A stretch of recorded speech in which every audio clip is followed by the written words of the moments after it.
안녕하세요. 삶의 기록을 생생하게 남기는 비비들리입니다. 오늘은 지난번 제가 9월 1일에 읽었던 무라카미 하루키의 Birthday Girl 원작이죠. 원서를 읽었는데요. 빈티지 미니스라는 출판회사에서 디자이어, 러브, 썸머와 같은 우리 인간의 삶에 있어서 인간처럼 느끼게 해주는 단어들을 선정해서 해당 작가들의 단편선을 내놓았습니다. 크기가 얇아서 이제 통역 다닐 때 약간 읽었던 기억이 나요. 2년 전에 이제 둘째 출산을 하고 처음으로 펼쳤는데요. 다시 한번 펼쳤 거죠. 그래서 빵가게 제습격을 입고 다음날 초코 소라빵과 그리고 초코 도지마루를 사왔었어요. 그리고 이제 버스데이 걸을 입게 됐죠. 근데 굉장히 미스테리한 면도 있고 마지막에 대사들이 인상 깊어서 유튜브를 찍어봤어요. 줄거리는 이렇습니다. 20살 생일을 맞은 그녀는 레스토랑에 여전히 출근합니다. 다행인지 불행인지 매니저가 갑자기 배탈이 나서 긴급하게 병원을 가게 돼요. 매니저는 단 한 번도 10년 동안 근무 도중 자리를 비우지 않았던 점을 자랑으로 삼고 있었어요. 거울 없이 타일을 매는 것에 자부심을 느끼는 사람입니다. 그리고 무엇보다 매니저의 부재는 그녀로 하여금 604호에 머물러 있는 비밀의 레스토랑 소유주를 만나게 합니다. 어떻게 생긴지는 직원들 모두 몰랐어요. 그녀는 604호 앞에서 서빙을 하고 마침내 키가 작고 마른 한 할아버지를 만나게 됩니다. 브라운 타이를 하고 있어요. 마치 떨어진 낙엽과 같은 색깔을 하고 있었죠. 그리고 그녀가 20번째 생일이라고 하니까 그녀에게 소원 한 가지를 들어주겠다고 이야기를 합니다. 하지만 한번 이루어지면 다시는 되돌릴 수 없다. You can't take back 이라고 이야기를 하죠. 그리고 나는 그녀가 20살의 환상 같은 경험이라고 하는 이야기를 듣고 있습니다. 그리고 만약 그녀의 상황이었다면 어떤 소원을 빌었을지 그녀가 저에게 질문을 하는데요. 아무것도 없다고 난 이야기합니다. 그리고 그녀는 말하죠. 이미 원했던 그 소원을 이루었기 때문이라고 말입니다. 그녀는 지금 결혼을 해서 아이 둘을 낳고 아우디를 운전하며 주위의 친구와 테니스를 치고 있습니다.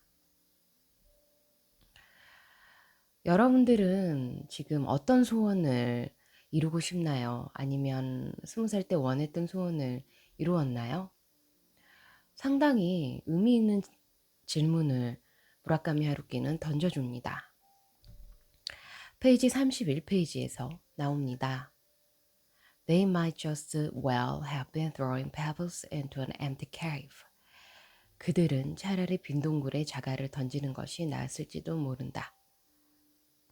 요리사들은 항상 같은 보통의 치킨 요리만 먹는 6배4호 레스토랑 소유주에게 다양한 요리법을 시도하게 되는데요. 그래도 먹히지 않는 상황에서 나온 문장이죠.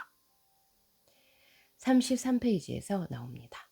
The heavy aroma of cooked chicken quickly filled the small lift, and mingled with the smell of the rain, water droplets dotted the lift floor, suggesting that someone with a wet umbrella had recently been aboard.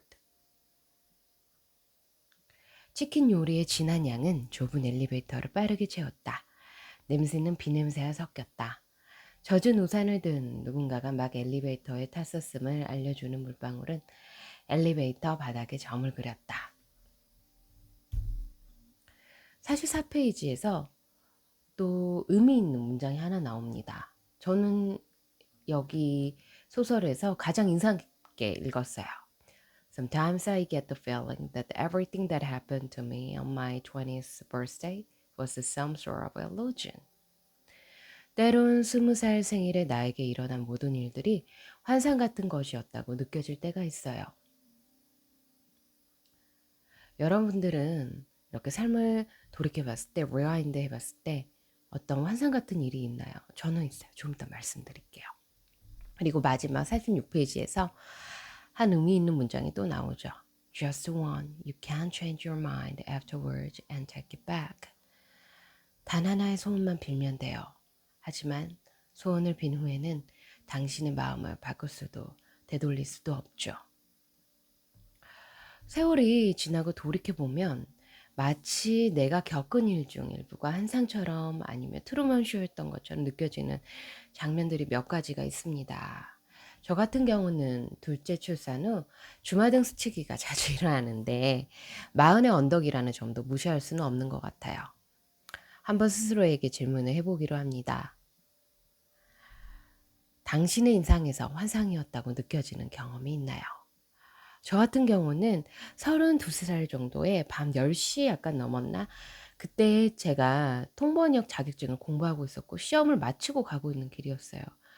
근데 그 당시에 제가 빌라에서 자취를 하고 있었는데요. 그 좁은 골목길에 주차를 하고 올라갑니다. 주차를 하려고. 근데 갑자기 어떤 사람이 뛰어들어요. 그리고 갑자기 그 옆에 있던 친구가 넘어진 친구를 보지 않고 옵니다, 저에게. 당신이 완전히 잘못했어. 너무 큰 소리로 얘기하고 좀 어이가 없었어요, 솔직히. 저는 5km도 안 됐어요. 그때 아마 2km, 3km 정말 천천히 가고 있었거든요. 그쪽이 주점이 많이 있었고 뭐 카페 주점이 좀 많이 있는 번화가였어요, 10시에도. 사람이 항상 많이 다니는 곳이라서 천천히 가고 있었어요. 저도 조금은 화가 나길래 창을 내리고 노려봤습니다. 건드는 사람은 아무 말 말고 노려보라는 엄마의 조언이 제대로 실행된 순간이었어요. 그리고 내내하지는 않고 다급해져서 하차하고 넘어진 사람을 일단 봤습니다. 꽤나 키가 큰 제 또래의 직장인으로 보였고요. 향후에 알게 되지만 꽤나 번듯한 직장에서 꽤나 번듯한 일을 하고 있었어요. 아무튼 그다음에 3-4명의 사람이 갑자기 저에게 다가오면서 작은 목소리로 이야기를 하거든요. 2명은 비슷한 또래의 커플이었어요. 그 당시 자기들한테 연락을 하라고 하더라고요. 무슨 일이 생기면 자기들이 증명을 해 준다고. 그래서 연락처도 지금 있어서 그 사람들의 카톡이 아직도 남아 있어요. "지금 계속 저희가 지켜봤는데 기다리고 있다가 저 사람이 일부러 뛰어들었어요."라고 이야기를 하더라고요. 그리고 옆에 있는 분들도 같은 이야기를 하길래 휴대폰으로 증거를 남기고자 녹음도 했습니다. 그리고 집에 들어갔어요. 근데 너무 이상한 기분이 드는 거예요. 결국에는 보험료가 올랐겠죠? 지금 생각해도 마흔이 된 지금 생각해도 아직도 그날 밤 일은 연극 같고 환상 같다는 생각이 듭니다. 특히 낯선 사람들이 한순간 제 주변으로 모일 때 억지로 뛰어들었다고 이야기할 때 정말 그 기억이 선명하고 환상 같아요. 왜 이런 기분이 드는지는 모르지만 환상 같아요. birthday 걸을 읽고 이렇게 대화를 또 아무렇지도 않게 걸어버리는 하루키. 정말 사랑하지 않을 수가 없죠.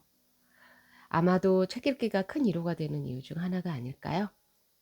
There's nothing more than the joy of reading. 여러분도 즐거운 독서 시간 되세요. 다음 시간에 만나요. Bye.